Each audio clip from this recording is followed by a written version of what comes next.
أستغفر الله ربي وأتوب إليه. أستغفر الله ربي وأتوب إليه. أستغفر الله ربي وأتوب إليه. لا حول ولا قوة إلا بالله العلي العظيم. أعوذ بالله السميع العليم من الشيطان اللعين الرجيم. بسم الله الرحمن الرحيم. الحمد لله الذي لا يبلغ مدحته القائلون ولا يحصي نعماءه العادون ولا يؤدي حقه المجتهدون الذي لا يبلغ مدح الذي لا يدركه بعد الهمم ولا يناله غوص الفتن جلت عظمته.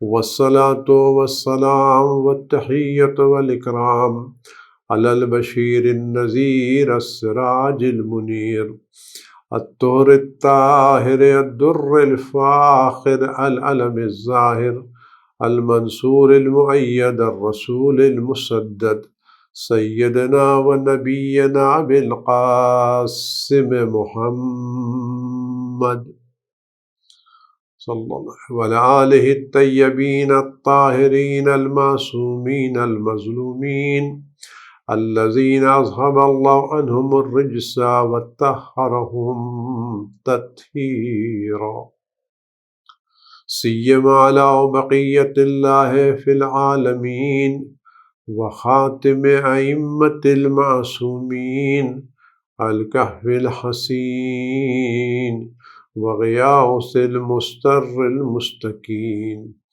ملجأ الهاربين وعصمة المعتصمين أرواحنا وأرواح العالمين لتراب مقدمه فداه عجل الله تعالى فرجه الشريف. واللعنة الدائمة الباقية على أعدائهم وقتلتهم وغاصب حقوقهم أجمعين. عزیزان گرامی، السلام علیکم ورحمۃ اللہ وبرکاتہ۔ چند دنوں کے بعد ہمارے 8ویں امام حضرت امام علی ابن موسیٰ رضا صلوات اللہ السلام علیہ، امام رؤوف، امام رحیم، امام ضامن، امام غریب کا روز ولادت ہے۔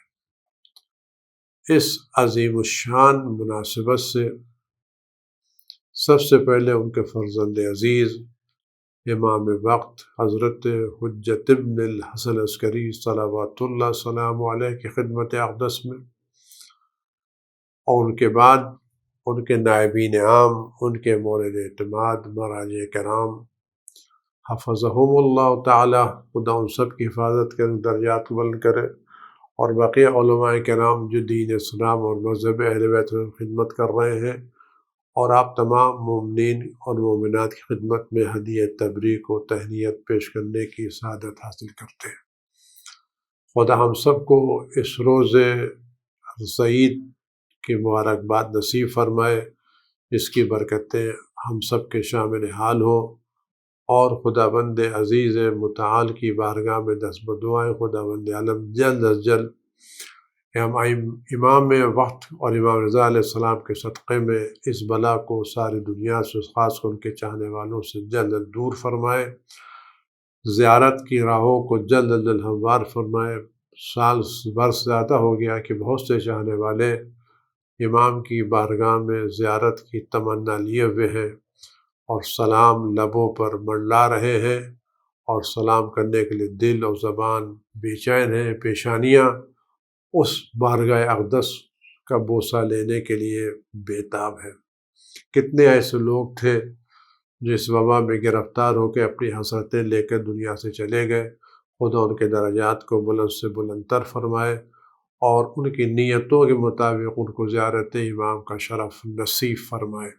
بہرحال دست دعا ہے کہ اس روز سعید کی عیدی خدا بند عالم اس بلا کی دوری کو قرار دے، اور تمام اہل بیت کے چاہنے والے دنیا میں جہاں بھی ہیں، جس حالت میں بھی ہیں، جہاں بھی ہیں، جس گوشہ کنار میں ہیں، اگر وہ خدا نخواستہ اس بلا سے متاثر ہے تو خدا ان کو جلد از جلد اہل بیت علیہ السلام میں شفائے کامل عاجل، طول عمر و صحت و سلامتی عنایت فرمائے، اور بقیہ جو لوگ اس بلا میں محفوظ، خدا آخر وقت تک ان تمام لوگوں کو اس بلا سے اور بقیہ دوسری بلاؤں سے محفوظ رکھے۔ عزیزان گرامی، ائمہ معصومین اور خاص کر امام علی ابن موسیٰ علیہ السلام سے جو روایتیں آئی ہیں وہ عظیم الشان روایتیں ہیں۔ امام نے فرمایا کہ ہمارے باتوں کو، ہمارے کلام کو، ہمارے اقوال کو دوسروں تک پہنچاؤ، کیونکہ اس میں اتنی اچھائیاں ہیں کہ جب لوگ ان اچھائیوں کو سنیں گے تو خود بخود ہماری طرف کھنچتے ہوئے چلے آئیں گے۔ ائمہ معصومین علیہ السلام نے اپنی روایتوں میں بہت زیادہ امامت پر زور دیا ہے۔ اس کی وجہ ہے کہ امامت وہ عقیدہ ہے کہ یہی عقیدہ انسان کو ساری تحریفات سے، سارے انحرافات سے محفوظ رکھتا ہے۔ اگر کوئی امامت اہل بیت علیہ السلام کا قائل ہے اور صحیح معنی میں ان کے در سے وابستہ ہے تو اس کی توحید بھی درست ہے، اس کا عقید عدل بھی درست ہے، اس کا عقید نبوت بھی درست ہے، عقید امامت بھی درست ہے، اور عقید قیامت بھی درست ہے۔ نہ صرف عقائد کی منزل بلکہ جو اہل بیت علیہ السلام کے در سے وابستہ ہے، ان کی امامت اور ولایت کا قائل ہے، ان کی محبت سے اپنے دلوں کو منور کیے ہوئے ہے، اس کی نمازیں بھی درست و قابل قبول ہے، اس کے روزے بھی درست و قابل قبول، اس کے جملہ اعمال خداوند عالم کی بارگاہ میں قابل قبول ہے۔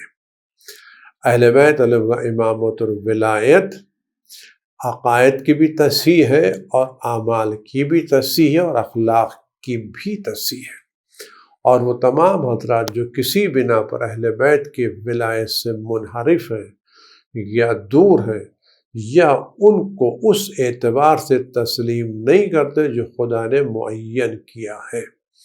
یہ بات تھوڑا عرض کر رہا ہوں کہ اہل بیت سے کو چاہنے والے تو بہت سے لوگ ہیں، بہت سے لوگ اہل بیت کی محبت کا دم بھرتے ہیں، ان کے فضائل و مناقب میں لوگوں نے کتابیں بھی لکھی ہیں اور ان کی محبت کا اعلان بھی کرتے ہیں، لیکن ان کو ولی خدا، حجت خدا تسلیم نہیں کرتے۔ یعنی ان کو ایک متقی، پرہیزگار، بافضل و باکمال اہل بیت تصور کرتے ہیں، اور ان کے فضائل و مناقب کا دم بھرتے ہیں، ان کی محبت کے بھی قائل ہیں، اور ان کے دشمنوں سے نفرت بھی کرتے ہیں، لیکن ان کو ولی خدا نہیں سمجھتے۔ یعنی علی علیہ السلام کی ولایت کے قائل تو ہیں، ان کے فضائل کے قائل تو ہیں، ان کی عظمتوں کے قائل تو ہیں، ان کی قربانیوں کا تذکرہ تو ضرور کرتے ہیں، ان کی علمیت کے قائل ہیں، سب کچھ قائل ہے، لیکن ان کو رسول خدا صلی اللہ علیہ وسلم کا خلیفہ بلا فصل تسلیم نہیں کرتے۔ ان کو ولی تو مانتے ہیں لیکن حجت خدا تسلیم نہیں کرتے۔ حجت خدا کا مطلب کیا ہے؟ یعنی علی علیہ السلام کو درجانی جو خدا نے ان کو دیا ہے، حجت خدا کا مطلب یعنی علیہ السلام کی موجودگی میں کوئی دوسرا صاحب اختیار نہیں ہے، علیہ السلام کی موجودگی میں کوئی دوسرا صاحب منصب نہیں ہے، علیہ السلام کی موجودگی میں کوئی دوسرا صاحب امامت و خلافت نہیں ہے، کیونکہ یہ حق مخصوص ہے علی ابن ابی طالب علیہ السلام سے۔ تو جس علی سے محبت کرنا الگ مسئلہ ہے، اور ان کو وہ رتبہ و مقام دینا جو خدا رسول نے دیا تھا۔ رسول خدا نے علیہ السلام کے حکم کے فرمایا کہ میرے بعد یہ وصی ہے، میرے جانشین یہ ہے، تمہارے امام یہ ہے۔ تو اگر ہم رسول خدا کے بعد علیہ السلام کو وہ رتبہ و درجہ نہیں دیتے جو اہل بیت نے، جو اللہ اور رسول نے دیا ہے، تو ہم صحیح معنوں میں علی کو ماننے والے نہیں ہیں۔ محبت اس لیے کرتے ہیں کہ علی علیہ السلام کی ذات میں ایسی کوئی بات ہے ہی نہیں جس کی محبت نہ کی جائے۔ وہ تو اچھائیوں کا مجموعہ ہے، فضائل کا مجموعہ ہے، کمالات کا مجموعہ ہے، ہو نہیں سکتا کوئی اس سے محبت نہ کرے۔ تو محبت کرنا ایک الگ مسئلہ ہے، اور ان کو بلا فضل رسول کا جانشین تسلیم کرنا ایک الگ مسئلہ ہے۔ اسی طرح سے بقیہ اماموں کا بھی مسئلہ ہے۔ بقیہ اماموں کی امامت کو تسلیم کرنے مطلب کیا ہے؟ ہم امام علی بن موسیٰ رضا علیہ السلام کی زیارت کو جائیں، ان کے فضائل کے قائل ہوں، ان کے مناقب کے قائل ہوں، ان کے معجزات کے قائل ہوں، اور اس کے باوجود ہم مامون رشید کو خلیفہ بھی تسلیم کرتے ہوں اور اس کو اس خلافت کا حقدار سمجھتے ہوں، یہ درست نہیں ہے۔ اس لیے کہ امام علی بن موسیٰ رضا علیہ السلام کی موجودگی میں بقیہ کسی کو حکومت کا خداوند عالم نے نہیں دیا ہے۔ ہر وہ شخص جو ائمہ معصومین علیہ السلام کی موجودگی میں کسی بھی حاکم کو اس کی حکومت میں حق بجانب جانے، وہ اہل بیت کی صحیح معرفت نہیں رکھتا، بلکہ وہ خداوند عالم کے انتخاب پر اعتراض کر رہا ہے۔ خداوند عالم کے انتخاب کے اوپر نکتہ چی ہے، یعنی خداوند عالم نے جس کو امام وقت، حاکم وقت، حجت خدا قرار دیا ہے، اس کو اس اعتبار سے تسلیم نہیں کرتا۔ یہ مسئلہ بہت اہم ہے۔ ہم کبھی اس بات کے دھوکے میں نہ آئے کہ بہت اہل بیت کے چاہنے والے لوگ ہیں۔ اہل بیت کا کو چاہنا الگ ہے، اور اہل بیت کو وہ منزلت دینا جو خدا رسول نے دی وہ الگ مسئلہ ہے۔ اہل بیت کی موجودگی میں کسی کو نہ فتویٰ دینے کا حق ہے، نہ مسائل بیان کرنے کا حق ہے، نہ اپنی طرف سے قرآن کی تفسیر بیان کرنے کا حق ہے۔ کسی کو اہل بیت کی موجودگی میں اپنی طرف سے نماز کا ایک مسئلہ بھی بیان کرنے کا حق نہیں ہے، کیونکہ حجت خدا اہل بیت علیہ السلام ہے۔ امام صادق علیہ السلام کے زمانے میں کسی کو حق حاصل نہیں ہے کہ حج کے مسائل امام صادق علیہ السلام سے چھوڑ کر کے کسی دوسرے سے دریافت کرے۔ حق نہیں ہے، کیونکہ حق خدا نے ان کے پاس قرار دیا ہے۔ امام علی بن موسیٰ رضا کی موجود ہے، بقیہ کسی کو خلافت کا حق حاصل ہی نہیں ہے۔ جب خلافت کا حق حاصل نہیں ہے تو خلافت کو پیش کرنے کا مسئلہ کیا ہے کہ مامون نے خلافت پیش کی؟ پیش وہ چیز کی جاتی جو کسی کا حق ہو۔ جب تم شروع سے اس پر غاصبانہ قبضہ کیے ہوئے ہو تو تم میں اگر واقع سنجیدگی ہے تو چھوڑ کے ہٹ جاؤ، چھوڑ کے ہٹ جاؤ۔ یہ میں دستبردار ہوتا ہوں، میں اس کے لائق نہیں ہوں، میں اس کا مستحق نہیں ہوں، میں نے غلط قبضہ کیا ہے، آپ کی موجودگی میں مجھے حق نہیں پہنچتا کہ اللہ نے چیز میرے قرار نہیں دی ہے۔ تو امامت اہل بیت کا مطلب صرف مسئلے مسائل نہیں، امامت والے اس پوری دنیا کی امامت، اس پوری دنیا کی حکومت، اس پوری دنیا کا اقتدار خدا نے اہل بیت کو عطا کیا ہے۔ اہل بیت کے علاوہ اگر کوئی شخص اس دنیا پر اقتدار حاصل کرا، اہل بیت کو چھوڑا ہے، تو وہ اس کا اقتدار غاصبانہ اقتدار ہے، اس کی حکومت غاصبانہ حکومت ہے۔ اللہ نے حق صرف اور صرف اہل بیت کو دیا ہے، اور آج کے دور میں یہ حق اہل بیت نے اپنی طرف سے اپنے فقہا کو دیا ہے، اپنے فقہا کو دیا ہے، ان لوگوں کو دیا ہے جو اہل بیت کی روایتیں نقل کرتے ہیں اور جن کے دل اہل بیت علیہ السلام کی محبت و ولایت سے منور ہیں۔ ان فقہا کو اہل بیت نے اپنے زمانے میں اختیار دیا ہے جو اہل بیت علیہ السلام کے خاک قدم کو اپنے سر کا تاج سمجھتے ہیں، بلکہ اہل بیت کے بلکہ وہ علماء، وہ فقہا جو اہل بیت کے غلاموں کے قدموں کی خاک کو اپنے سر کا تاج سمجھے، یہ وہ لوگ ہیں جن کو اس دور غیبت میں ائمہ معصومین نے ہم پر ولی قرار دیا ہے اور ہم پر حاکم قرار دیا ہے۔ اس بنا پر یہ اہل بیت کے در سے وابستہ ہیں، ان کی ساری عظمت، ساری منزلت، ساری بزرگی علم و عمل کے علاوہ جو ہے وہ اہل بیت کے در سے وابستگی کی بنا پر ہے، اہل بیت کے در کی غلامی کی بنا پر ہے، اہل بیت کے در کی جارو کشی کی بنا پر ہے۔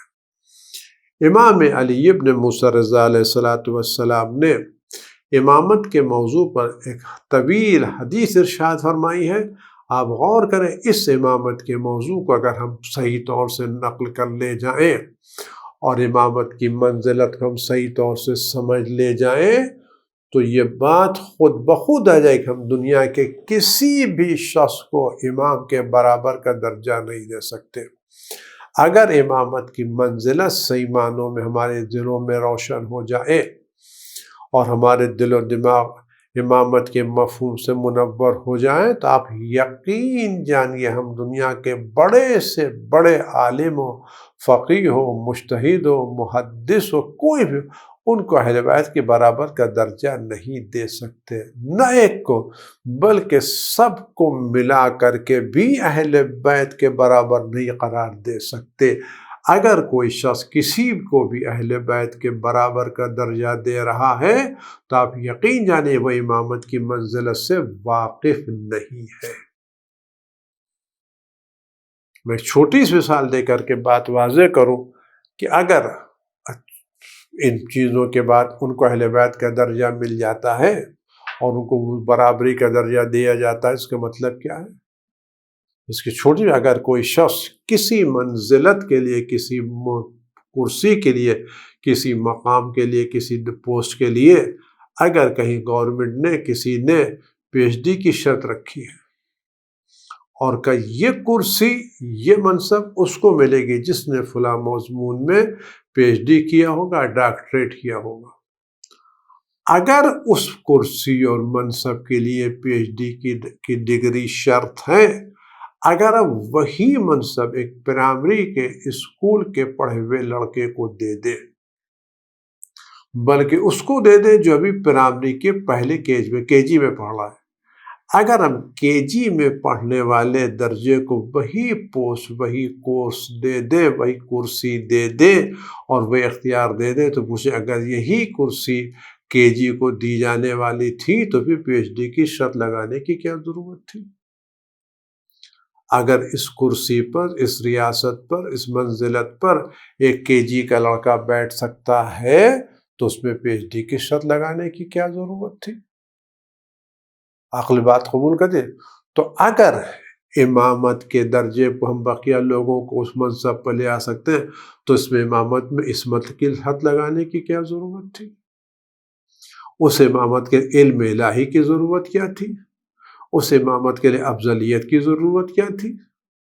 جب یہ درجہ گناہ گاروں کو مل سکتا ہے، خطا کاروں کو مل سکتا ہے تو عصمت عظمیٰ کی ضرورت کیا تھی؟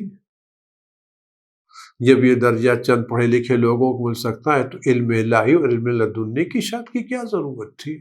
اس میں رسول اللہ کی حدیث کی کیوں ضرورت تھی؟ علیہ السلام کی نص کی کیوں ضرورت تھی؟ غور تو کریں.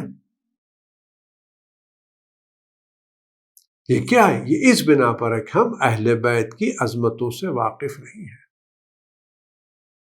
ہم امامت کے قدر سے واقف نہیں ہیں.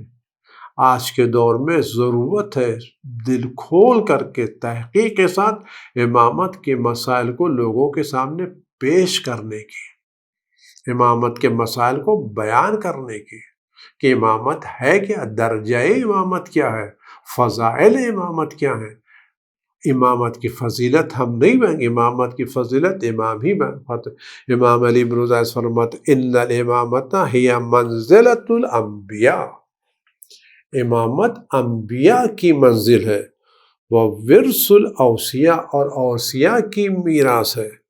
ان الامامت خلافۃ اللہ، امامت اللہ کی نمائندگی ہے، امامت رسول خدا کی نمائندگی ہے، امامت امیر المومنین کی منزلت ہے، امامت امام حسن و حسین کی میراث ہے. یہاں جو منزلت کی بات ہو رہی ہے اس کا مطلب کیا ہے؟ یعنی وہ مقام جو علی ابن ابی طالب حاصل تھا، علیہ السلام کو جو مقام حاصل تھا، اس مقام پر کوئی نبی نہیں پہنچ سکتا، کوئی وصی نہیں پہنچ سکتا، کوئی نبی نہیں پہنچ سکتا. علی علیہ السلام کی منزلت پر، امام حسن کی منزلت پر واقعاً کوئی نبی نہیں پہنچ سکتا، اولو العزم انبیاء نہیں پہنچ سکتے. اہل بیت کا مرتبہ بہت بلند ہے، بہت بلند ہے. اس مرتبے پر انبیاء نہیں پہنچ سکتے۔ آپ یقین جانیے اگر انبیاء پہنچ سکتے ہوتے تو کبھی ظہور کے وقت آپ دیکھ لیں گے کہ اگر انبیاء کا درجہ امامت سے افضل ہوتا تو ظہور کے وقت جناب عیسیٰ کو نماز پڑھانا چاہیے تھی، امام وقت کو پیچھے نماز پڑھنا چاہیے تھی۔ لیکن روایت مت جب ظہور ہوگا تو جناب عیسیٰ پیچھے نماز پڑھیں گے، امام وقت آگے نماز پڑھائیں گے۔ اس کی وجہ کیا ہے؟ امام زمانہ کی امامت کا درجہ جناب عیسیٰ کی نبوت و رسالت سے بلند ہے، واقعاً بلند ہے۔ یہ مقام امیر المومنین ہے، مقام کون؟ علی علیہ السلام کو رسول خدا کا ہمسر نفس رسول قرار دیا گیا ہے۔ امام حسین کون ہے؟ حسین منی وانا من الحسین کی منزل پر فائز ہے۔ امام حسن رسول خدا کے جگر گوشے ہیں۔ یہ لوگ فضیلت میں، منقبت میں، فضائل میں، کمالات میں رسول اللہ کے سے ملتے جلتے ہیں۔ یہ ان کے درجے کے لوگ ہیں، یہ مقامات ان کے مقامات ہیں، یہ فرزند رسول ہیں، یہ گوشہ رسول ہیں، یہ جگر گوشہ رسول ہیں۔ یہ صرف نسل کے اعتبار سے، خون کے اعتبار سے رسول سے قریب نہیں ہے، وہ تو قریب ہے ہی، قریب ہے اپنے فضائل کے اعتبار سے، قریب ہے اپنے مناقب کے اعتبار سے، قریب ہے خدا کی بارگاہ میں قربت کے اعتبار سے، قریب ہے اپنے درجات کے اعتبار سے۔ یعنی وہ شان، وہ عظمت جو خدا نے رسول اللہ قرار دیا، اگر اس کی کوئی جھلک نظر آتی ہے قریب سے تو وہ جھلک ان پنجتن میں نظر آتی ہے، جناب زہرا میں نظر آتی ہے، امیر المومنین میں نظر آتی ہے، امام حسین میں نظر آتی ہے۔ یہ درجات کوئی بلند کم درجات نہیں ہے، کوئی ان کا مقابلہ نہیں کر سکتا۔ اس صورت ہے ان الامامۃ زمام الدین، امامت دین کی زمام ہے، یعنی یہ امامت وہ ہے جو دین کو باندھے ہوئے ہے۔ جس طرح سے کچھ لکڑیوں کو لے کر کے کچھ چیزوں کو لے کر آپ ایک رسی میں باندھیں، جب یہ رسی میں بندھی ہوتی ہے تو یہ گنٹھل بندھا ہوتا ہے۔ اگر یہ دھاگا ٹوٹ جائے تو چیز منتشر ہو جاتی ہے۔ تو وہ چیز جو ملت اسلام کو ایک نقطے پر جمع کر سکتی ہے وہ امامت اہل بیت، زمام الدین ہے، اس کا کنٹرول امام کے ہاتھ میں ہے۔ اگر آج لوگوں نے امت کی زمام، امت کی ذمہ داری اہل بیت کے ہاتھوں میں دی ہوتی تو اس وقت امت اس تنزلی اور اس ذلت کا شکار نہ ہوتی۔ فرماتے وَنِظَامُ الْمُسْلِمِينَ، امامت مسلمانوں کا نظام ہے، یعنی مسلمانوں کو کس تحت کے تحت؟ مسلمانوں کو خلافت کے نظام پر نہیں چلنا ہے، مسلمانوں کو امامت کے دستور العمل پر چلنا ہے۔ یعنی یہ امامت صرف شیعوں سے مخصوص نہیں ہے، ہر اس شخص پر امامت اہل بیت واجب ہے جو لا الہ الا اللہ محمد رسول اللہ کا کلمہ پڑھتا ہے۔ کیوں؟ اس لیے کہ اس امامت کو خداوند وحدہ لا شریک نے واجب قرار دیا ہے، اور اس امامت کو حضرت رسول خدا صلی اللہ علیہ وسلم نے ضروری قرار دیا ہے۔ تو توحید اور نبوت کے عقیدے کا تقاضا یہ ہے کہ جو فیصلہ خدا کرے اور جو فیصلہ اس کا رسول کرے اس کے سامنے تسلیم ہو جانا ہر کلمہ گو کی ذمہ داری ہے، ہر کلمہ گو کی ذمہ داری ہے۔ فرماتے صلاح الدنیا و عز المسلمین، دنیا کی اصلاح، مصلحت دنیا امامت وقت ہے، امامت اہل بیت ہے۔ یعنی اگر آج بھی دنیا امامت اہل بیت کے نقطے پر جمع ہو جائے تو اس دنیا میں صلاح ہی صلاح ہے، نیکی۔ عز المومنین، مومنین کی عزت امامت میں پوشیدہ ہے، امامت کے عقیدے میں مومنین کی عزت پوشیدہ ہے۔ ان الامامۃ اس الاسلام النامی، امامت اس اسلام کی بنیاد ہے جو رشد و نمو کر رہا ہے۔ یعنی وہ اسلام جس کی بنیاد امامت ہے وہی امام ترقی کر کے جائے گا۔ آپ یقین جانیے آج جو دنیا میں اسلام کی بدنامی ہو رہی ہے وہ اس اسلام کی بدنامی ہو رہی ہے جس کی بنیاد خلافت پر رکھی گئی ہے۔ جس کی تعلیمات کا سرچشمہ خلافت ہے، جس کی تبلیغات کا سرچشمہ خلافت ہے۔ اگر آج اس اسلام کی بنیاد امامت پر رکھی گئی ہوتی تو اس میں خوریزی نہ ہوتی، دہشت گردی نہ ہوتی، فتنہ و فساد نہ ہوتا، لوگوں کی جانیں نہ لی جاتی، اختلافات نہ ہوتے، اسلام کے نام پر دوسروں کو قتل و غارت نہ کیا جاتا۔ امامت کی بنیاد یہ ہے۔ کیوں میں ایسے کہہ رہا ہوں کہ اگر یہ سارا جو خوریزی ہو رہی ہے اس اسلام پر ہو رہا ہے جس کی بنیاد امامت نہیں ہے، کیونکہ امامت بنیاد علی علیہ السلام کی جب سر پر ضربت لی تو کیا فرمایا تھا؟ دیکھو اس قاتل نے مجھ پر ایک ضربت لگائی ہے، اگر میں زندہ رہ گیا تو میں خود فیصلہ کروں مجھے کیا کرنا ہے، لیکن اگر میں زندہ نہ بچا تو اس نے ایک ضربت لگائی، تم بھی ایک ضربت ہی اس پر لگانا، اگر ایک ضربت سے مر گیا تو مر گیا، ورنہ دوسری ضربت نہ لگانا۔ وہ علی جو اپنے قاتل کے ساتھ اتنا عادلانہ برتاؤ کرنے کا حکم دے رہے ہیں، کیا وہ امامت یہ فیصلہ کرے گی کہ کسی ایک کی بنا پر بے گناہوں کا قتل عام کر دیا جائے؟ یہ بے گناہوں کا قتل عام امامت کی تعلیم نہیں ہے، یہ بے گناہوں کا قتل عام اس نظام کی تعلیم نتیجہ ہے جس نے مالک بن نویرہ کو بلا وجہ قتل کرایا تھا،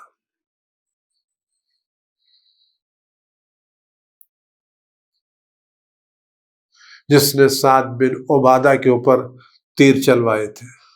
یہ اس نظام کا نتیجہ ہے جو آج کل چل رہا ہے۔ امامت کہ اسلام کی بنیاد امامت، اگر آج بھی اسلام کی بنیاد اہل بیت کی امامت ہو جائے، آپ یقین جانیے دنیا کا نقشہ بدل جائے گا۔ وفرح السامی، امامت ہی بنیاد ہے اور امامت ہی اس کی شاخ ہے، یعنی وہ دین اسلام جس کی بنیاد امامت ہے اس کی فرع، اس کی شاخیں بھی صحیح و سالم ہیں۔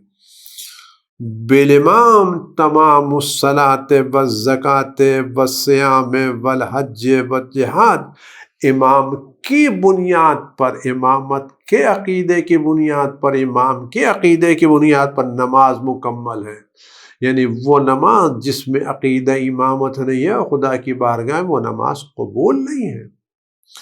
وہ زکوٰۃ جس کا دینے والا امامت اہل بیت کا اس کی زکوٰۃ قبول نہیں ہے۔ وہ روزہ، وہ حج، وہ جہاد جس میں امامت عقیدہ نہیں، کوئی ایک چیز خدا کی بارگاہ میں قبول نہیں۔ خدا کی بارگاہ میں وہی عمل قبول ہوگا جو ولایت اہل بیت کے ساتھ انجام دیا جائے، اور ولایت اہل بیت یعنی اہل بیت کو رسول خدا کا بلا فصل جانشین تصور کر نہیں، اہل بیت کو رسول خدا کا بلا فصل جانشین تسلیم کرتے ہوئے، اور ان کے علاوہ کسی کو حق نہ دیتے ہوئے جو تسلیم کرے گا اس کی نمازیں قبول ہیں، اس کے روزے قبول ہیں، اس کا حج قبول ہے، اس کی زکوٰۃ قبول ہے۔ توفیر الفے، آپ کی بنا پر فے یعنی ٹیکسز و صدقات اور امامت کی بنا پر حدود جاری کیے جائیں گے، احکام جاری ہوں گے، سرحدوں کی حفاظت ہوگی اور چیزوں کی حفاظت کی جائے گی۔ اس کے امام فرماتے ہیں کہ امام کیا ہے؟ کہتے امام جو ہے الامام کالشمس التعالیہ المجللہ بن، امام ایک چمکتا ہوا سورج ہے جو اپنے سورج کی روشنی سے ساری دنیا کو منور کیے ہیں۔ وَهُوَ بِالْأُفُقِ حَيْثَ لَا تَنَالُ الْأَبْصَارُ وَالْأَيْدِي، امام فضیلت و کمالات کی اس بلند افق پر فائز ہے جس پر آنکھیں اور ہاتھ پہنچ نہیں سکتے، یعنی امامت کی منزلت اتنی زیادہ بلند ہے کہ جس تک کسی کے رسائی نہیں ہے۔ مولا کائنات خود شیخ اللہ ولا یرقى الی الطیر، میرے کمال تک تمہارا طائر فکر بھی نہیں پہنچ سکتا۔ وہ کمالات جو خدا نے امام کو عطا کیے، ان کمالات کوئی فرد بشر اس کا تصور بھی نہیں کر سکتا۔ کیا کمالات خدا نے معصوم الامام البدر المنیر والسراج الظاہر والنور الطالع، امام ایک روشن چاند ہے، چمکتا ہوا ستارہ ہے اور ابھرتا ہوا نور ہے۔ امام دلوں کو منور کرتے ہیں، فکروں کو منور کرتے ہیں، خیالات کو منور کرتے ہیں۔ والنجم الہادی فی غیابات الدجا، اور جس وقت چاروں طرف تاریکیاں پھیل گئی ہوں تو امام وہ ستارہ ہے جو لوگوں کو صراط مستقیم کی طرف ہدایت کرتا ہے۔ خاص کر اس دور میں جب چاروں طرف سے شکوک و شبہات کی آندھیاں چل رہی ہیں، سوشل میڈیا پر اس طرح کی تاریکیاں پھیلائی جا رہی ہیں، تو اگر اس سوشل میڈیا کے تاریک و اندھیرے دور میں اگر کوئی شخص ہدایت حاصل کرنا چاہتا ہے تو اس کا واحد راستہ امامت کے در سے متمسک ہونا ہے۔ والدلیل علی الہدی، ہدایت کا راستہ، ہدایت کا چراغ، ہدایت کے رہنما ہدایت۔ والمنجی من الردی، ہلاکتوں سے امام ہی نجات دلائے گا۔ الامام امین اللہ تعالی، امام اللہ کی مخلوق میں خدا کا امانت دار ہے، خدا کا ذمہ دار ہے، خدا کا نمائندہ، وہ حجتہ علی عبادہ، اور امام خدا کی حجت ان کے بندوں کے اوپر، وخلیفتہ فی بلادہ، والداعی الی اللہ، اللہ کی دعوت دینے والا ہے اور اللہ کے حرم سے احرام کرنے والا ہے۔ اس کے دعا فرماتے ہیں الامام الماء العظم علی الظما، امام ایک تپتے ہوئے صحرا میں جہاں دھوپ ہو، شدت کی پیاس ہو، امام ایک گوارا ٹھنڈا پانی ہے جو ہدایت کی پیاس کو بجھا دیتا ہے۔ تپتے ہوئے صحرا میں، دھوپ میں، شدت کی دھوپ میں، اعتراضات کی دھوپ، شکوک و شبہات کی دھوپ، وسوسوں کی دھوپ، سارے دھوپ، اگر کوئی شخص سیرابی عطا کر سکتا ہے تو عقیدہ امامت۔ والدال علی الہدی والمنجی من الردی، الامام النار، امام بلندی پر ایک روشن نور ہے، چراغ ہے، الہار لمصطفیٰ، اور جب ٹھنڈک لگ جائے تو امام سکون کا ذریعہ ہے، گرمی پہنچاتا ہے۔ آپ غور کریں امام کیا ہے، شدید ترین دھوپ میں امام گوارا پانی ہے، اور کڑکڑاتے جاڑے میں امام بہترین پناہ گاہ، یعنی سختی میں، نرمی میں، حالات میں، مختلف حالات میں اگر کوئی پناہ گاہ ہے تو امام۔ سخت ترین مرادی نہیں، یعنی چاہے سخت ترین حالات کتنی ہی سخت ہو یا کتنی ہی سرد ہو، مختلف حالات میں اگر کوئی پناہ گاہ ہے تو امام۔ والدلیل فی المہالک، ہلاکتوں میں رہنمائی امام کرتے ہیں۔ من فارقہ فالق، جو امامت کو چھوڑ دے وہ ہلاک ہو جائے گا۔